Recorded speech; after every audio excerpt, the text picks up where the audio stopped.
back to reading the Vortex, and we're up to part 1, your Vortex, gaining a clear view by stepping back.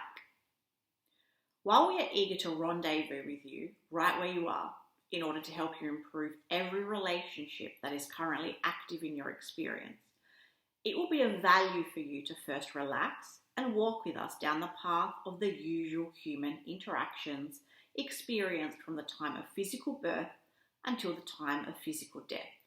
Of course, you are different in many ways from one another, but for the most part, no matter where you were born or what part of the world you live in, there are typical, predominant relationship patterns that are really worth considering. This overview of the evolution of the relationships that you experience as physically focused humans has the potential of helping you to realize, no matter what phase of human evolution you are currently focused within, a myriad of flawed beliefs that humans have been passing on to one another for a very long time. By stepping back from the immediacy of your current experience and seeing the full spectrum of your physical human life experience in the way we present it here, you will gain a clear view of your life's purpose, and you will discover an immediate, stable footing that will set you on your course for joy for the rest of this life experience. Now, before your birth into this physical body, before you focused a part of your consciousness into the physical body that you now recognize as you were an intelligent, clear, happy, non-resistant consciousness, eager for this new experience into which you were emerging.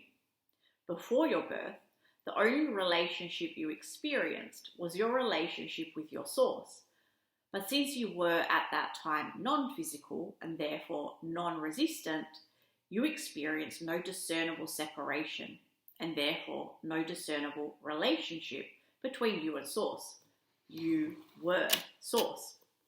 In other words, while you have fingers and toes and arms and legs, you do not see them as separate beings. You see them as a part of you. So you usually do not try to describe your relationship with your leg because you understand that your leg is you. And so, before your physical birth, you were vibrationally entwined with Source, or with what humans often call God. But the full integration of you with God was such that there was no relationship between the two because you were all one. The moment of your birth. In the moment of your birth, a part of the consciousness that is you focused itself into your physical body. And your first relationship began. The relationship between the physical you and the non-physical you. Here we come upon a significant flawed premise or misunderstanding of many, in fact most, of our physical human friends. And that's what we will look at in the next video. We will look at flawed premise number 1.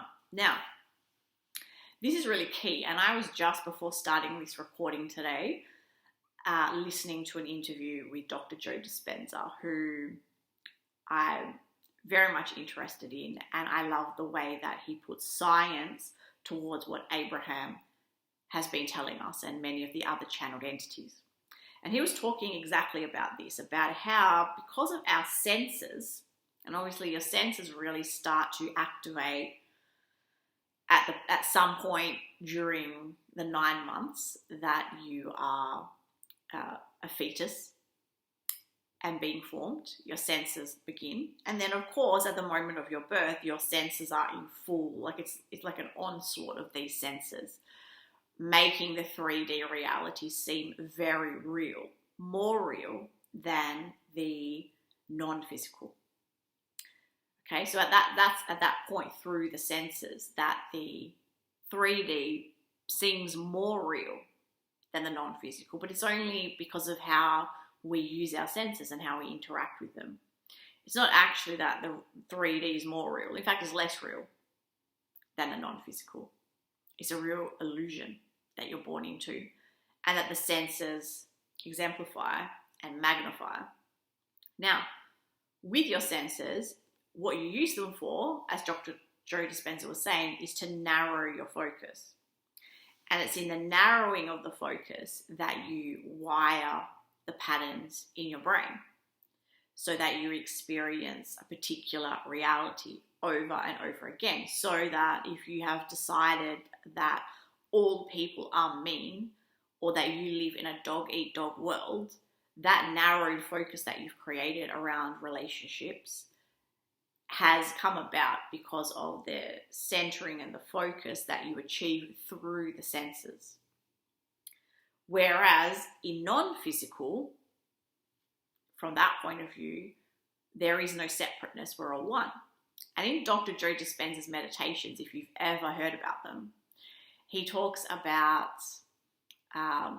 being in space, being nowhere and nobody, in no time, etc. Just in space. You have to imagine yourself the space, in space, the space around the space around part of your body, and so on and so forth. And a lot of people wonder what that is for. And he explained in this interview that this focus on the space is all about regaining that sense that you are source, regaining that true sense of oneness that has been taken away because of our senses. It's regaining that idea.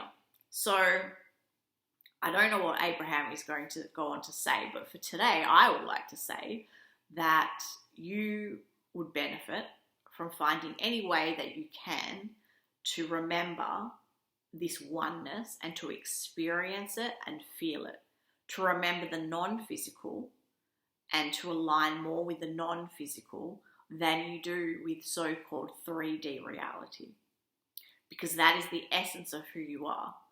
Because this idea of you as the human being that you are in your physical body is so temporary and for such a short amount of time compared to the essence of who you are, which is source. Okay, I'll see you back here soon.